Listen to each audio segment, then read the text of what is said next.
Hello my dear students, the science magic class में आपका हार्दिक स्वागत है। मैं S N Bhadauria biology faculty के रूप में आपके सामने आज लेकर आए हैं हम 12th क्लास बायोलॉजी सिलेबस।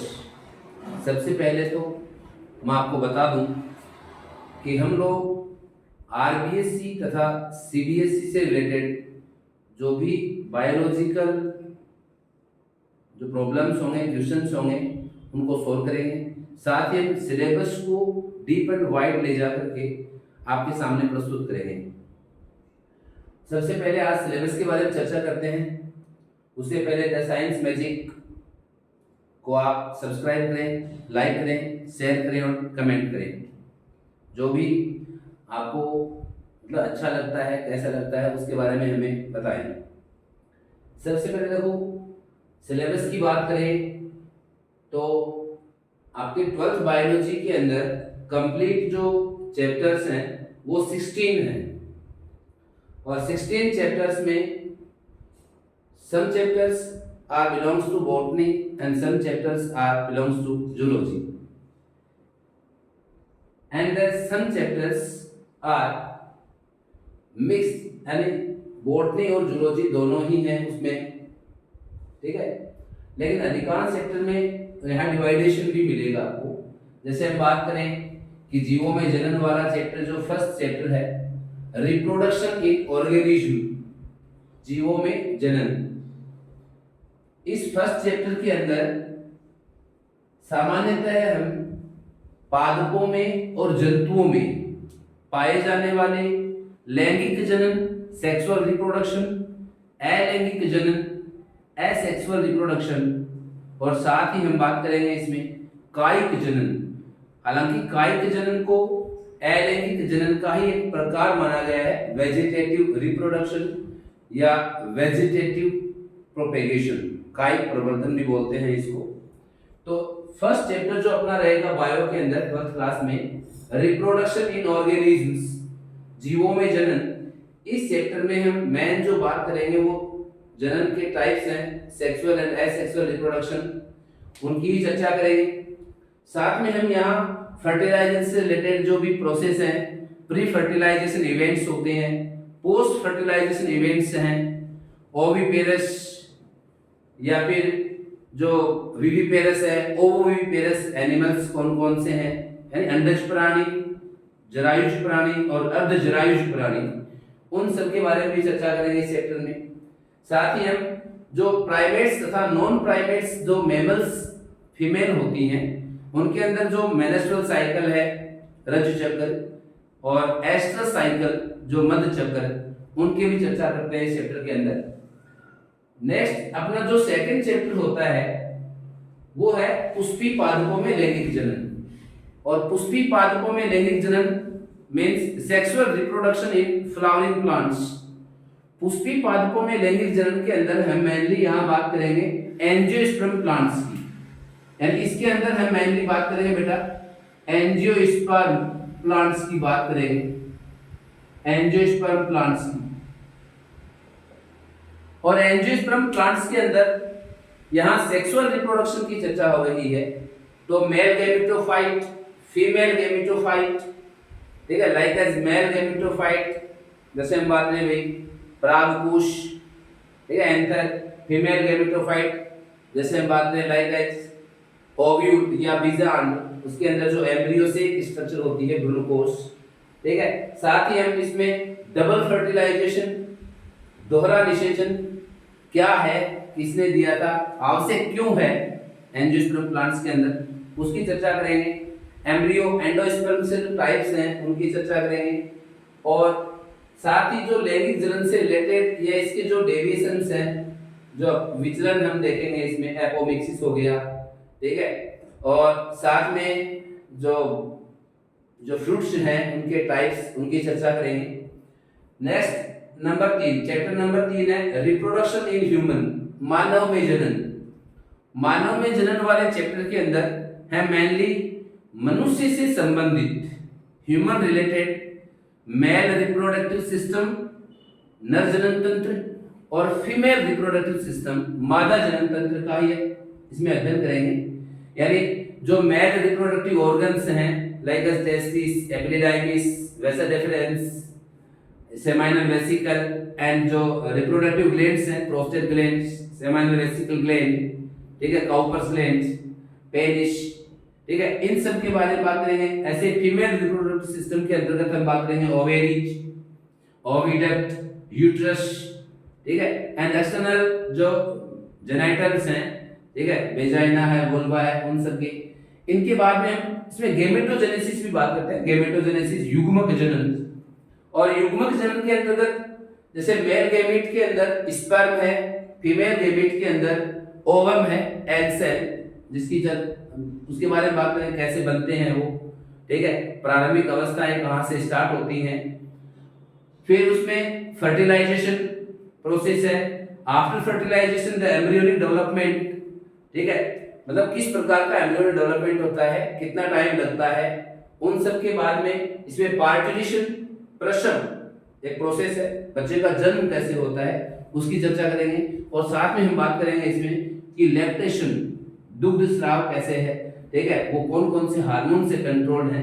तो ये सभी जो प्रोसेस हैं मानव जन्म के अंदर, ये सभी प्रोसेस हार्मोन्स द्वारा कंट्रोल होती हैं, और कौन से हार्मोन से कौन सी प्रोसेस कहां कंट्रोल होती है इसकी चर्चा भी करेंगे अपन। साथ ही हम चैप्टर नंबर 4 की बात है तो रिप्रोडक्टिव हेल्थ, जनन स्वास्थ्य। अब जनन स्वास्थ्य नाम आता है तो जनन से संबंधित स्वास्थ्य की बात करेंगे इसमें, यानी स्वास्थ्य, और वो भी जनन स्वास्थ्य, रिप्रोडक्टिव, जननांगों से संबंधित, जननांग सही किस प्रकार से काम करते हैं, ठीक है, उनमें कौन कौन सी विकृतियां आ जाती हैं, तो स्टेरिलिटी उत्पन्न हो जाती है, इनफर्टिलिटी जिसको हम बोलते हैं, बंध्यता, ठीक है, तो उसको दूर करने के क्या क्या उपाय है हमारे पास।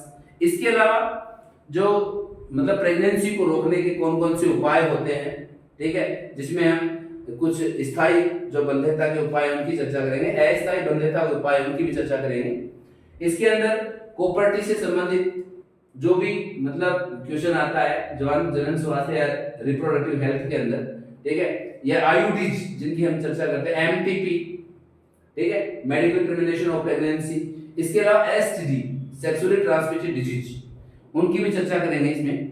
और साथ में हम बात करेंगे कि नीट लेवल के अंतर्गत ये जो 4 चैप्टर आपके, जीवों में जनन, पुष्पी पादपों में लैंगिक जनन, मानव जनन और जनन स्वास्थ्य, ये जनन के अंतर्गत शामिल किए गए टॉपिक हैं।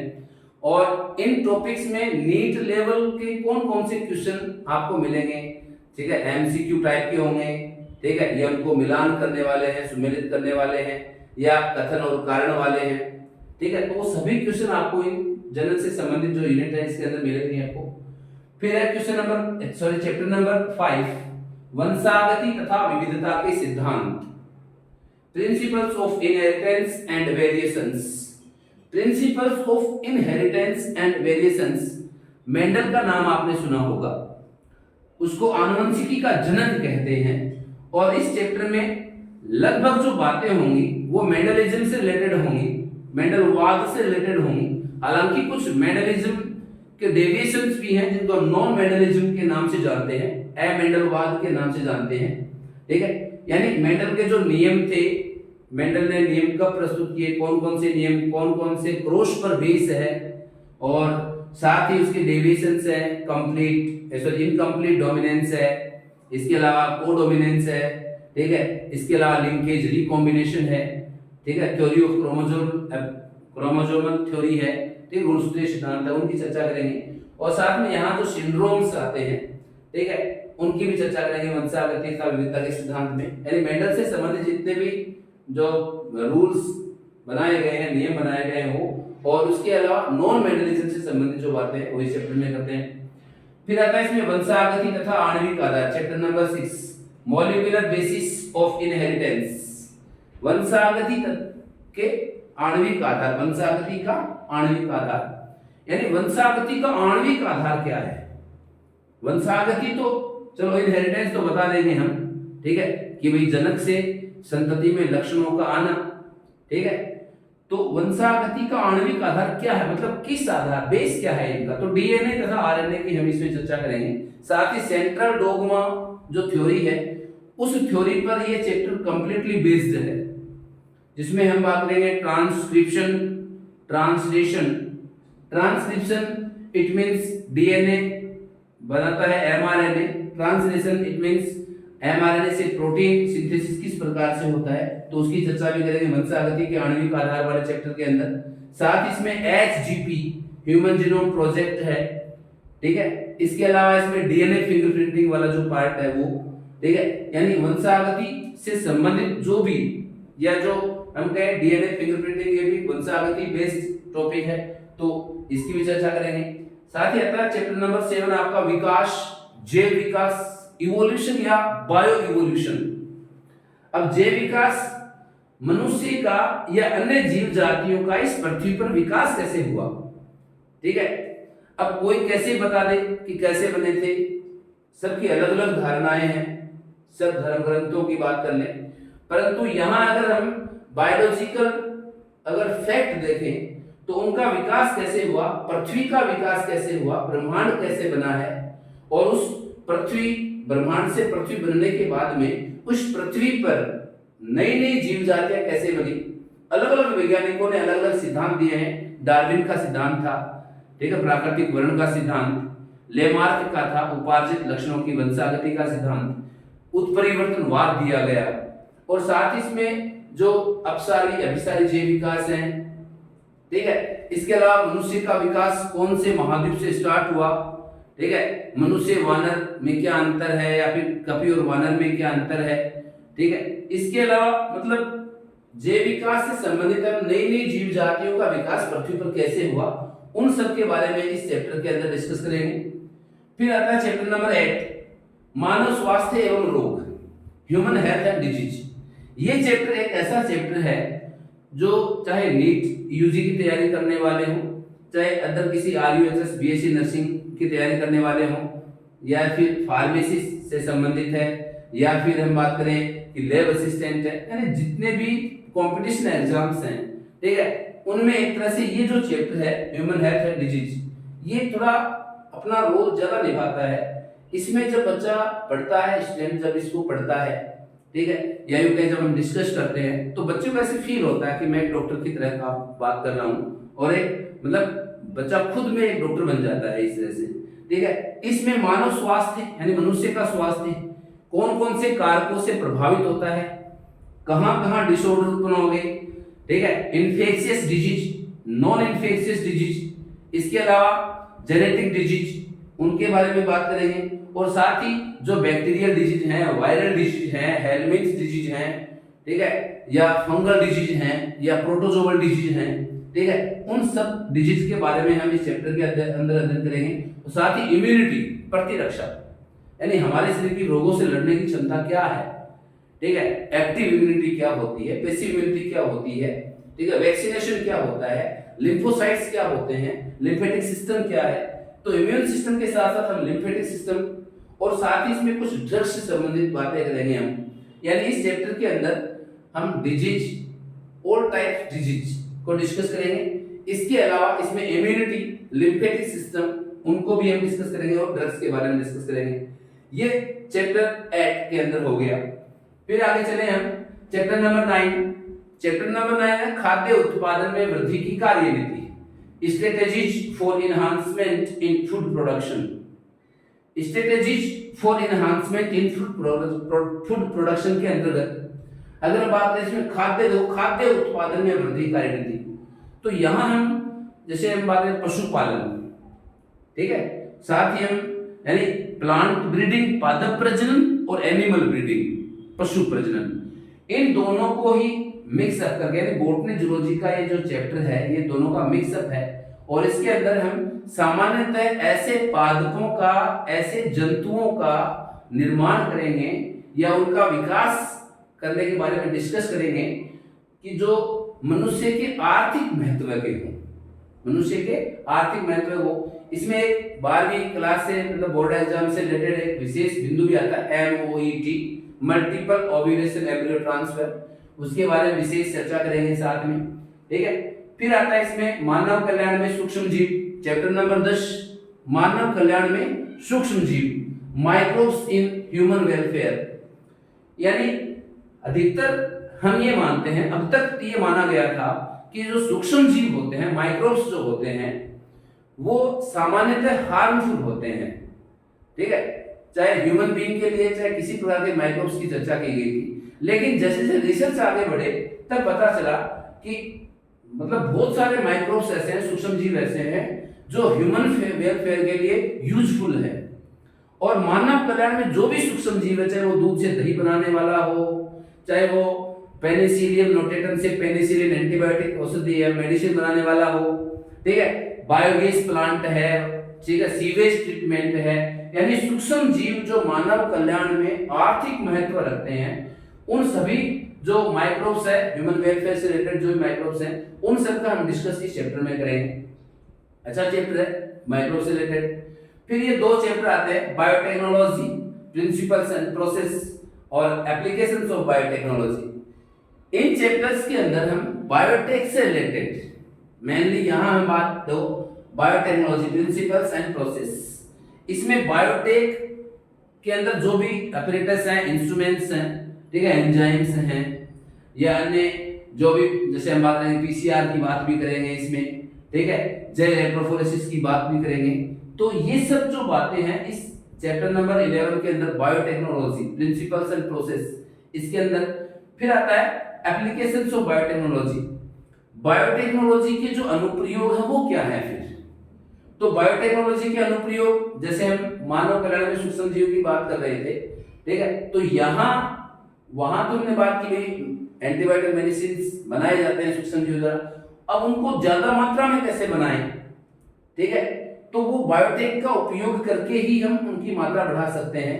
चाहे वो खाद्य संबंधी कोई हो, जैसे ब्रेड का निर्माण है, पनीर का निर्माण है, ठीक है, या कोई एल्कोहलिक पेय पदार्थ है उसका है, ठीक है, या एंटीबायोटिक्स हो गए, यानी जो भी मानव कल्याण से संबंधित जो भी उत्पाद तैयार किए जाते हैं वो बायोटेक का उपयोग करके भी तैयार किए जाते हैं, ठीक है। साथ ही इसमें हम मेनली बात करेंगे जो अनुप्रयोग के अंतर्गत बायोटेक्नोलॉजी के, ठीक है, मेडिसिन के साथ साथ में जो खाद्य से संबंधित है वो हो गया, ठीक है।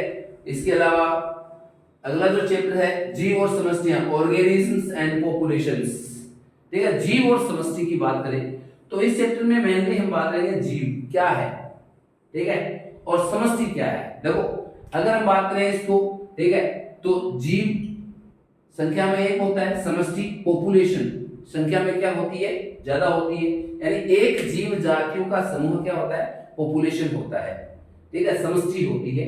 ये क्या होती है, व्यष्टि होती है, ठीक है।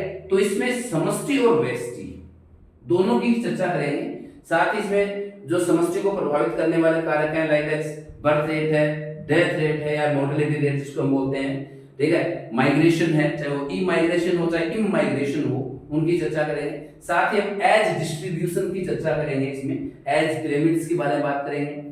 साथ ही एक समष्टि किन किन कारकों से प्रभावित होती है, तो किस प्रकार से ग्रो करती है। अगर वो ग्रो करती है एस शेप में, ठीक है, अगर वो ग्रो करती है जे शेप में, तो वो किस प्रकार से ग्रो करती है, ठीक है, इन सब के बारे में बात करेंगे, ठीक है, जीव और समष्टि वाले चैप्टर के अंदर। साथ ही प्रभावित किन किन कारकों से होते हैं वो बात करेंगे। फिर आता है चैप्टर नंबर 14 इकोसिस्टम। इकोसिस्टम यानी हमारा पारितंत्र, पारिस्थितिकी तंत्र, ओइकोस प्लस सिस्टम, ठीक है। इसके अंदर हम सामान्यतः जो पारितंत्र को प्रभावित करने वाले जिनसे पारितंत्र बना है, जैविक घटक हो चाहे वो अजैविक घटक हो, उन सब की चर्चा करेंगे। साथ ही इकोसिस्टम के अंदर जो भी फूड चेन्स हैं, फूड वेव्स हैं, ठीक है, या फिर जो पिरामिड्स हैं जिसको एल्टोनियन पिरामिड्स बोलते हैं, उन सब का, चाहे वो जैव संख्या के पिरामिड हो, चाहे वो जैव भार के पिरामिड हो, चाहे ऊर्जा के पिरामिड हो। साथ ही हम इसमें बात करेंगे अनुक्रमण, सक्सेशन क्या होता है, मरुस्थलीय अनुक्रमण क्या है, जलानुक्रमण या फिर जलीय अनुक्रमण क्या है, या जो जैव भू रासायनिक चक्र हैं, गैसीय साइकिल्स हैं, ठीक है, या कुछ जो अवसादी चक्र हैं, उनका चर्चा करेंगे। 12th क्लास से जो भी रिलेटेड है, बोर्ड एग्जाम से संबंधित मान लो, ठीक है, चाहे आरयूएचएस आप 12वीं क्लास पास करने के बाद हम बात करेंगे, मतलब बीएससी नर्सिंग का जो टेस्ट करता है उसमें, यानी यहाँ जो आपको पढ़ाया जाएगा 14 चैप्टर, यानी चैप्टर नंबर 1 से लेकर 16 तक, वो सब वो पढ़ाया जाएगा जो आपके कंपटीशन को कवर करेगा पूरी तरह से। फिर आता है इसमें chapter number 15 biodiversity and conservation. Biodiversity and conservation, देखो इसमें जैव विविधता यानी इस पृथ्वी पर कौन कौन सी जीव जातियां हैं, उनमें कैसी कैसी डाइवर्सिटी है, विविधता पाई जाती है। जितनी ज्यादा विविधता होती है ये माना जाता है कि वो इकोसिस्टम उतना ही ज्यादा स्टेबल होता है, सरवाइव ज्यादा करता है। ठीक है, फिर वर्तमान में जैसे से हम बात करें कि भाई जीवों का जैसे हनन हो रहा है, ठीक है, उनको एक्सप्लोजन किया है, सॉरी मतलब उनको डिस्ट्रॉय किया जा रहा है, तो उनको फिर हमारा इकोसिस्टम इम्बैलेंस हो जाएगा, असंतुलित रहेगा। तो उसको बचाने के लिए हम बायोडायवर्सिटी, इसमें हालांकि हम बात करेंगे संरक्षण से संबंधित भी, ठीक है, जीव जातियों का संरक्षण कैसे करते हैं, एक्स सिटू कंजर्वेशन क्या है, इन सिटू कंजर्वेशन क्या है, ठीक है, इन सब के बारे में चैप्टर नंबर 16 जो आता है नैतिक मुद्दे, एथिकल इश्यूज। तो नैतिक मुद्दे नैतिकता के आधार पर तय किए जाते हैं। जैसे हम बात करें कि भाई वर्तमान में पोल्यूशन जो है वो इंक्रीज हुआ है। अब पोल्यूशन चाहे वो वाटर पोल्यूशन हो, एयर पोल्यूशन हो, साउंड पोल्यूशन हो, ठीक है, सॉइल पोल्यूशन हो, यानी हर एक प्रकार का जो पोल्यूशन, ठीक है, या एटमॉस्फेरिक पोल्यूशन की हम बात करें, वातावरणीय या पूरा पर्यावरणीय प्रदूषण जो है इसकी चर्चा करें तो उन नैतिक मुद्दों को हम इसमें डिस्कस करेंगे। ठीक है, और इन मुद्दों को डिस्कस करने के पीछे एक रीजन ये रहता है कि हम चाहते हैं कि हम और हमारी आने वाली पीढ़ियां जो हैं वो इन पोल्यूशन या नैतिक मुद्दों पर चर्चा करें, और उन नैतिक मुद्दों पर सिर्फ चर्चा ही ना करें, उन नैतिक मुद्दों या जो प्रदूषण संबंधित जो भी घटक कारक हैं उनको कम करें, हमारे पर्यावरण को हम साफ सुथरा स्वच्छ बनाएं ताकि हम आसानी से सरवाइव करें। ठीक है, यानी आपको चैप्टर नंबर 1 से चैप्टर नंबर 16 तक वो सब मिलेगा जो आप मतलब एक तरह से इमेजिन नहीं कर पाएंगे। ठीक है, यानी चैप्टर नंबर, प्रत्येक चैप्टर के अंदर चाहे वो 12th क्लास आरबीएसई बोर्ड हो, सीबीएसई बोर्ड हो, सभी बोर्ड के अंदर, ठीक है, अपने जो आप ये कहेंगे भी जो आने वाले क्वेश्चंस हैं, ठीक है, उनको किस प्रकार से डिस्कस किया, उनको किस प्रकार से हम कंप्लीट करें, ठीक है, उनको किस प्रकार से हम लिखें और किस प्रकार सॉल्व करें उनको, और साथ ही जो कंपटीशन से रिलेटेड जो भी बातें होंगी वो प्रत्येक चैप्टर से रिलेटेड आपको कंपटीशन के जो क्वेश्चंस होंगे, जैसे मान लो एक चैप्टर कंप्लीट हो गया अपना, तो इस एक चैप्टर में कंपटीशन रिलेटेड जो भी क्वेश्चंस होंगे वो आपको यहाँ सॉल्व करवाए जाएंगे। ठीक है दोस्तों, थैंक यू।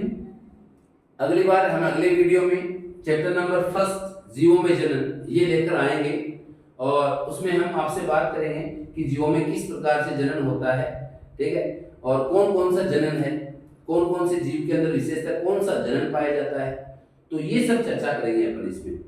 ठीक है, ओके।